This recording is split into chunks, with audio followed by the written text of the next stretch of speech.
So we had actually just finished a training flight at night in the water. So it was actually a training scenario that was very similar to the real world scenario that had just happened.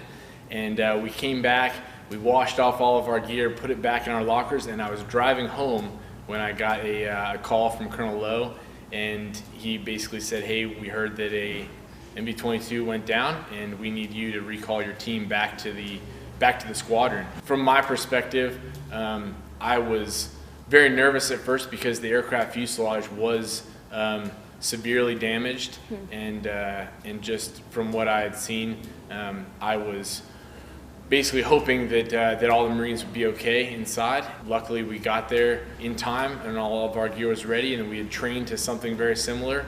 And so in the end, we were just happy that all 5 survived and that they were able to make it out. It doesn't matter if it's the middle of the night, if we're tired, if we're hungry, whatever. Anytime you get a call and they say, hey, someone's in trouble, and this isn't just me, this is anyone in the squadron is ready to drop everything we're doing, come back and roger up, get ready to go out on a mission like this. We understand, as everyone in the armed forces, that sometimes we're in harm's way, and so regardless of where we are or what we're doing, if we ever get a call that someone's in trouble, we're ready to go help them out. In under an hour, by the time we got our call to when we were wheels up, it was less than an hour. So really there wasn't a whole lot of time for drawing up on the whiteboard. It was a lot of, what we try to do in rescue is basically bring calm to a chaotic situation. And every time that there's an aircraft crash, things are going to be chaotic. It's going to be busy, it's going to be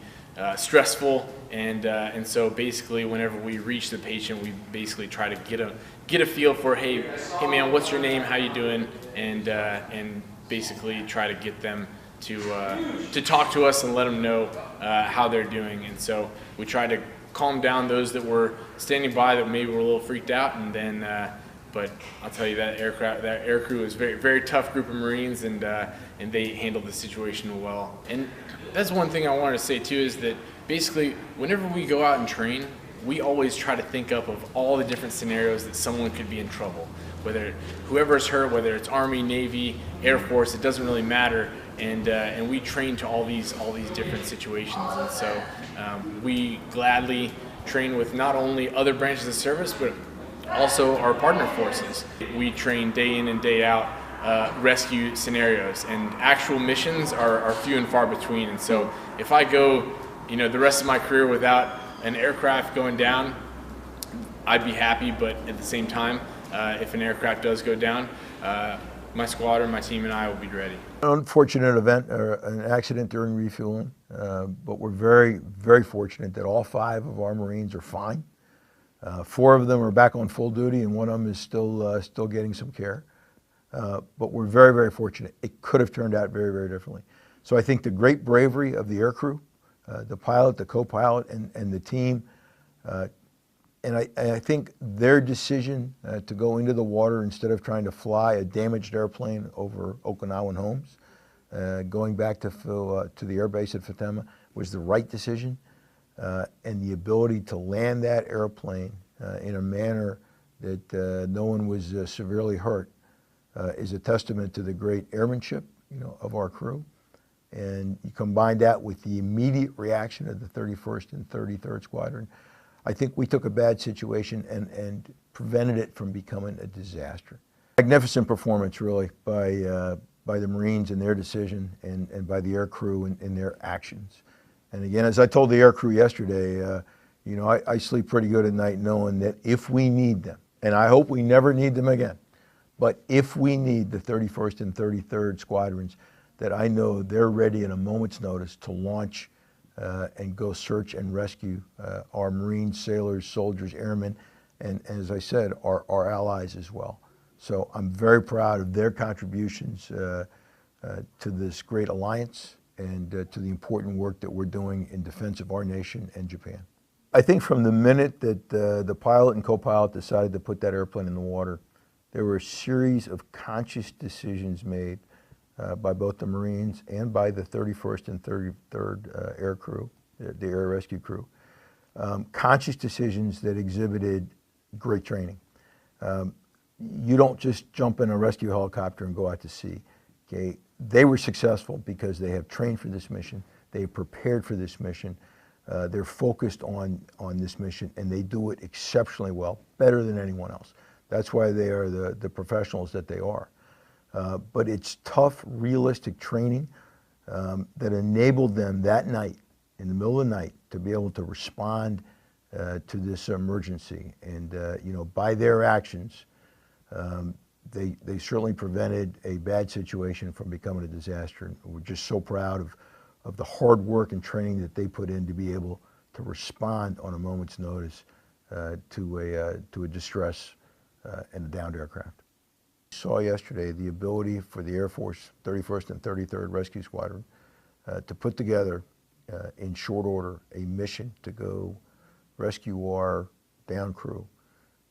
Provides great relief and comfort to all of us that have to operate in a very tough environment. That same MC-130 that had our personnel on board was refueling the MV-22 when the actual event occurred. So we had notification within 1 to 2 minutes of the actual incident. From that, my team, we had about 4 of us, we actually got the notification, I sent it out to everybody, and within 30 minutes, everybody had already been at home. We got back to the squadron, and it has assembled there. So 1 hour from notification, 9:30, to actually taking off with the helicopters. Once we got to the crash, we didn't exactly know what to expect. What we trained for is to be able to rescue people in the middle of the ocean. Additionally, we trained to pick up people on the land if the aircraft had crashed on the land. First and foremost, we ensured the safety of that crash site. So then we went to our next step, which is accountability. We made sure that we had all 5 aircrew. What we provide is just the fundamentals in any environment. So it's just like a Marine that provides fundamentals with their infantry, within how their team will bound or move together.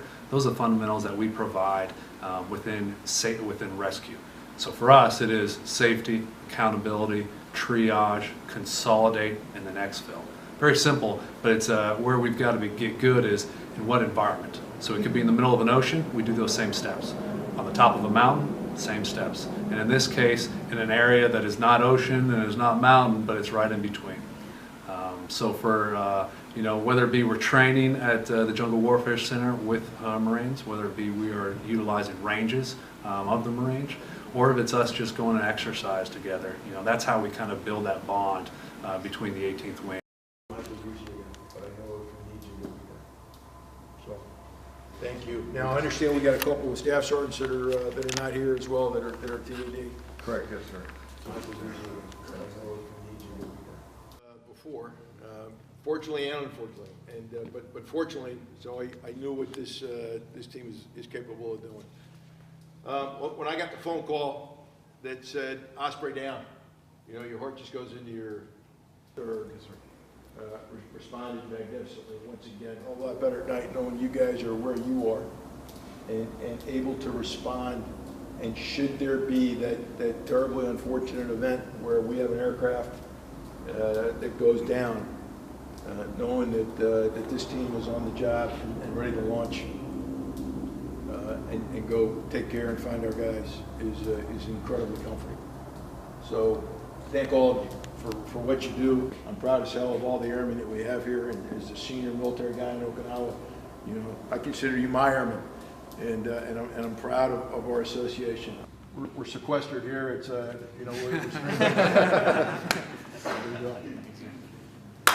Thank you much for what you're doing. You build a tough, resilient Marine, sir, and I appreciate it. They did awesome. The character under crisis was something awesome to see.